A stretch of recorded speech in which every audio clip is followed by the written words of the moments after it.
is Pastor Walker, and the issue is issues of recidivism.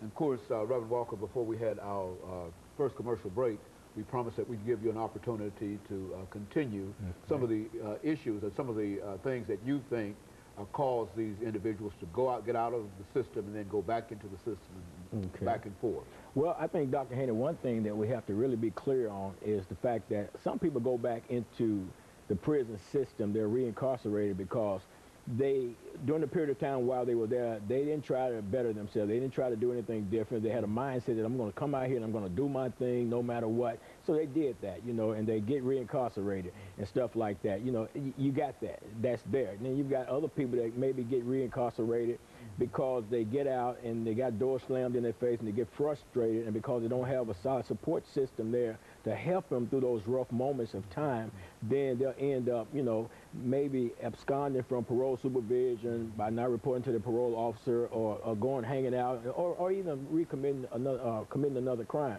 So you got that. But then at the same time, there's another part to this puzzle that's really puzzling to me, Dr. Haney, and that's the fact that, you know, you have the Department of Probation and Paroles, and I'd like to share their mission with you. It says, our mission is to minimize public risk and promote lawful behavior by the prudent, orderly release and community supervision of adult offenders at the least cost to taxpayers.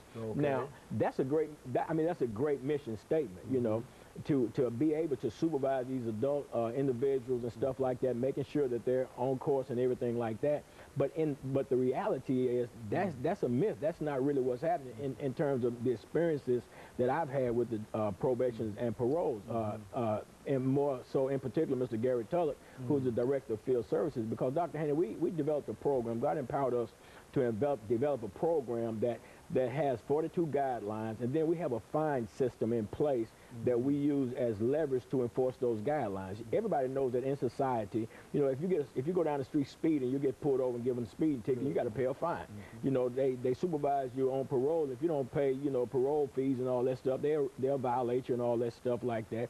Professional ball players, you know, if they're late for practice, they'll pay a fine. So a fine system with checks and balances and things like that, that's as American as apple pie. You know what I'm saying? And nobody, any true law-abiding citizen does not have a problem with that type of system in place, especially when you consider that we live in the United States of America, and we have a judicial system, and we have policies, procedures, guidelines, and all these things like that. So we developed our program with that. But then, you know, I was having a problem because I was bringing people out of the prison system, and people was falling by the wayside, because my desire is to help people, and they were falling by the wayside because what happens, Dr. Haney, they make a commitment to say, I'm gonna involve myself in your program for 90 days when I get released. They know up front what the guidelines are, they know what they have to do, but then some of them would get out, and then they would start complaining to the parole officers about this guideline, that guideline, and the parole officer was allowing them to move from the place and stuff like that.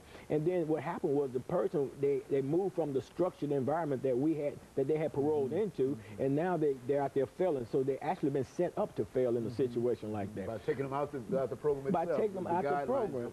Absolutely, because our program is structured. You know, you got groups to go to, you got church to attend, you got Bible study to attend, you got to work your job, pay your program fees, and it's supervised, you know, and it's structured. And when you're taking them out and doing that, so I had an issue with that, so I called